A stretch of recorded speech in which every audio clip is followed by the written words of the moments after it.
নমস্কার, আমি মামনি আর মামনি দিদি AWW ইউটিউব চ্যানেলে আপনাদের সবাইকে স্বাগত। চলে এসেছি একটি রিকোয়েস্ট ভিডিও নিয়ে। একজন দিদি রিকোয়েস্ট করেছেন যে ম্যানেজমেন্ট কমিটি গঠন কিভাবে করব এবং তার মিটিং খাতা কিভাবে লিখব। ভিডিওটি দিতে একটু দেরি হলো দিদি ভাই, তাহলে দেখে নিন ভিডিও আপনারা কিভাবে ম্যানেজমেন্ট কমিটি গঠন করবেন এবং খাতা কিভাবে লিখবেন। সবার প্রথমে খাতার উপরে নিজের অঙ্গনবাড়ি কেন্দ্রের নাম, কেন্দ্র নাম্বার এবং সেন্টার কোড নাম্বার দিয়ে দেবেন। মাস আগস্ট, সাল হচ্ছে 2026। স্থান অবশ্যই নিজের অঙ্গনবাড়ি কেন্দ্রের নাম লিখবেন। বিষয় হচ্ছে অঙ্গনবাড়ি কেন্দ্রের ম্যানেজমেন্ট কমিটি গঠন। কি লিখবেন? আজ অঙ্গনবাড়ি কেন্দ্রে শিশু, গর্ভবতী মহিলা, প্রসূতি মা এবং অন্যান্য সুবিধাভোগীদের পুষ্টি, স্বাস্থ্য, প্রাক প্রাথমিক শিক্ষা এবং কেন্দ্রের সার্বিক কার্যক্রম সুষ্ঠুভাবে পরিচালনা ও উন্নত করার উদ্দেশ্যে একটি ম্যানেজমেন্ট কমিটি গঠন করা হলো। এই কমিটির সদস্য কারা থাকবেন?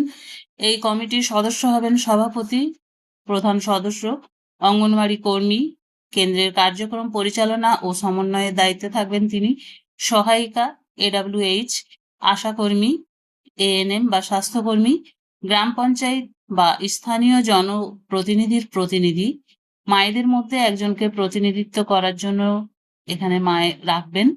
অভিভাবক, যে কোনো একজন অভিভাবক বা স্থানীয় সম্প্রদায়ের প্রতিনিধি হিসেবে তাকে রাখবেন। অন্যান্য প্রয়োজনীয় সদস্য, এছাড়াও আপনি যদি কাউকে মনে করেন যে এই কমিটিতে রাখতে পারেন অন্য কাউকে, তাকেও রাখতে পারেন। এই কমিটির প্রধান কাজ অঙ্গনওয়াড়ি কেন্দ্রের পরিষেবা সুষ্ঠুভাবে পরিচালনায় সহযোগিতা করা হবে এই কমিটির প্রধান কাজ। শিশুদের পুষ্টি ও স্বাস্থ্য সংক্রান্ত বিষয়ে তারা নজর রাখবেন।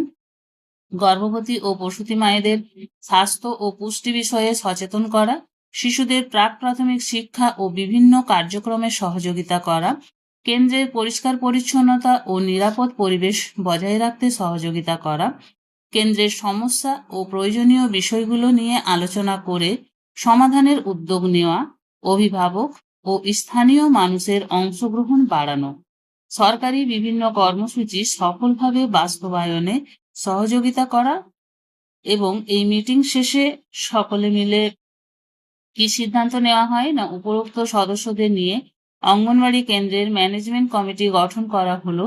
কমিটির সকল সদস্য কেন্দ্রের উন্নতি ও সুবিধাভোগীদের কল্যাণে একসঙ্গে কাজ করার জন্য সম্মত হলেন। এরপরে অঙ্গনওয়াড়ি দিদি সই করবেন এবং সভাপতি, যিনি প্রধান সদস্য, তার স্বাক্ষর থাকবে। বাকি সব সদস্যদের স্বাক্ষর আপনারা করিয়ে নেবেন। তারপর আপনারা তারিখটি এখানে দেবেন। এছাড়া আপনাদের কেন্দ্রে যদি কোনো প্রবলেম হয়ে থাকে সেই সমস্যাগুলো তাদের সামনে তুলে ধরবেন এবং তারা সকলে মিলে সেগুলি সমাধান করার চেষ্টা করবে।